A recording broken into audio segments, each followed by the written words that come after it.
إسلام ما روحي فيها روم ما هندي قخيا الدم باسو هنجروتيا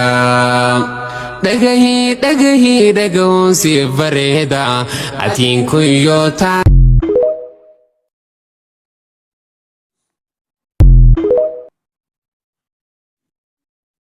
السلام عليكم ورحمة الله وبركاته. الشمار كفوني جرتو أردفتوتا في كابا جامتوتا باب الكائر جتو نغا كيساني أنا جرح الحمد لله جريني بدادا كان نياتن ندادا كان ودنو أنني مودم جرتو نغا قبدو وللرا وان يرو ديراف توري جرا أردفتوتا في كابا جامتوتا ديا إن شاء الله يويم ربي تي ولت ديبنا يسنين جتشا عالم جرينياتو نافي جتشو ديدينتين تولي كانماف yeroo baay'ee asirratti argamu. Kanaaf dhiifamanaaf godhaa isiniin jedha inshaallah yama rabbii ta'ee jedhe nan hojjedha haala duraaniitti irratti deebi'ee isiniin jedha akkan irratti hojjedhullee du'aa inaaf kadhaa isiniin jedha obboleeyyan kiyya qaqqaalii fi gaggaarii hordoftoota kiyya akkas isiniin jecha warroonni baabul kayriif maatii hin taane maatii ta'aati gara maatii kootiitti dabalamaa koomentii ka'aa animmoo isiniif deebisa isiniin jedha.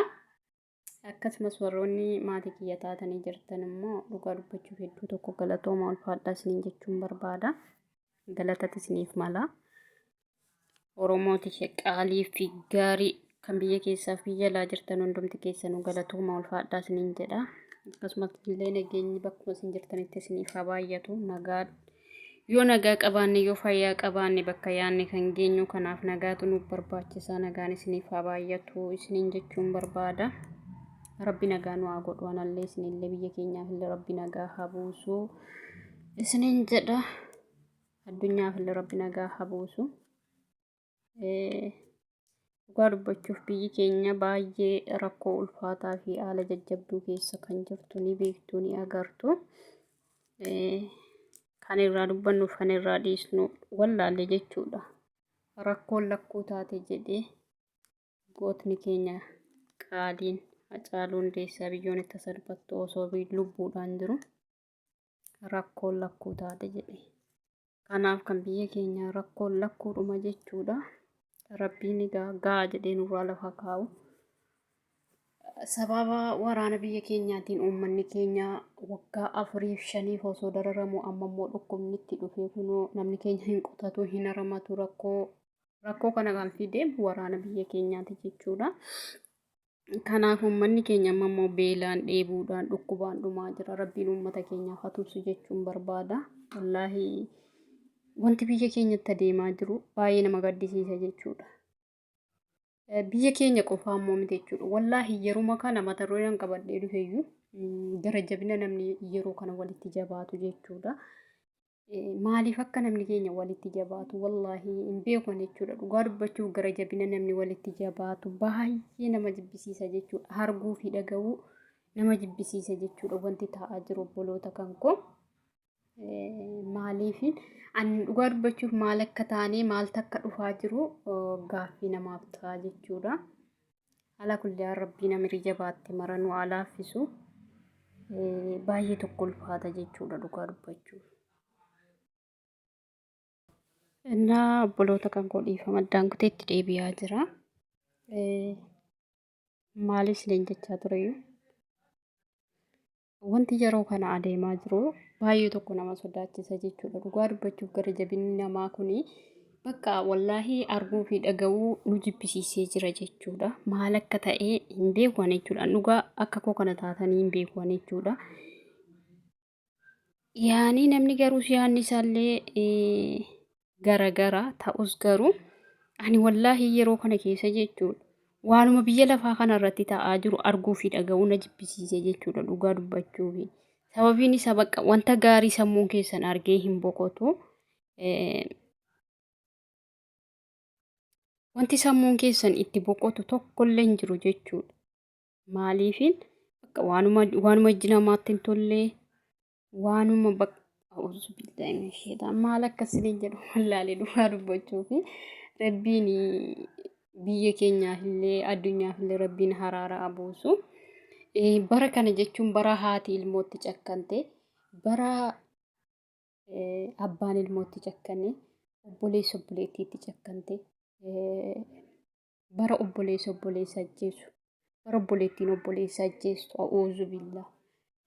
Bara ilmoon abbaa ajjeesu, abbaan ilmoo ajjeesu ta'ee jira jechuudha. Barri kun bara jibbisiisa, bara dhumaa sana keessa jirra ta'ee Allahu alam rabbitu beeka. Yaani maaliif akka ta'e hin beeku malee namni keenya baay'ee garaa walitti jabaatee jira jechuudha. Addunyaan kun yeroo dhumaatu dhufe ta'ee hin beeknu jechuudha. Rabbumatu beeka. Yeroon kun yeroo akhiru zamaan jedhan sana ta'uu hin hafne Allahu alam. Maaliifin namni kamuu amantaa ni qaba jechuudha. Namni seerri amantaa keenya akka nu garaa waliif laafnu. Amantaan kamiyyuu jechuudha. Amantaa musliimaas ta'e amantaa warra kaanis akka nu garaa waliif laafnee akka nu tola walitti oollu nu barsiisa malee walitti jabeenya nu barsiisu jechuudha. Walajjeesuu nu barsiisu jechuudha. Garuu yeroo kana keessatti wanti sooshaal miidiyaa irratti nuti arginu dhugaa dubbachuuf baay'ee tokko nama jibbisiisa jechuudha. Maaliifin kaanii sababa waraanaatiif daa'immantu gidduutti dhumu. Haadholiitu gidduutti dhumu. Kan humna hin qabne jaarsaa fi jaartiitu gidduutti dhumu. Garuu kan wal lolu isa humna qabudha. Kan keessatti dhumu namoota humna hin qabnedha jechuudha. Akkasumas namootuma dhuunfaa yeroo wal lolanii jedhan abbaati ilmoo ajjeesa, ilmoota abbaa ajjeesa, obboleessatu obboleettii ajjeesa, obboleettiin obboleessa ajjeesti. Bara akkamii keessa jirra jettanii yaaddu mee isin kun isiniif gaaffii ta'ee jira laata akka kiyya? Ani dhugaa dubbachuuf yeroo waan akka kanaa yeroo waan keessa jirru kanaaf waan arginu kana yeroon hin yaadu bakka maalumaaf akkas taane gara kamitti adeemuuf deemaa jirra waan jedhu na yaachisa jechuudha.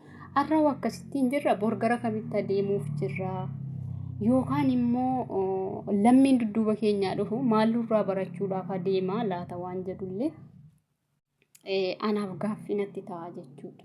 Siif galee yaani wanti nuti amma sooshaal miidiyaa irratti itti kolfinee bira darbinu kuni yoo nuti duunes asuma irratti hafa jechuudha. Wanti nuti hojjetaa jirru siif galee gorsi nu walii kenninullee kan nu walitti kolfinullee kan wal arrabsinullee asuma irra tura jechuudha. Argitanii garuu nu waliin hin du'u jechuudha hojiin keenya nuti irra hojjechaa jirru. Siif galee kanaafuu jennaan gara kamitti adeemaa jirraa lammii keenya dudduubaan dhufuuf immoo maal lafa keenya darbaa jirraa inni jedhu anaaf gaaffii guddaa natti ta'ee jira jechuudha dhugaa dubbachuuf. Rabbiin nu haa baraaru malee yeroon kun yeroo akkam ulfaattuu fi yeroo akkam jabduu wayii keessa jirra jechuudha dhugaa dubbachuuf.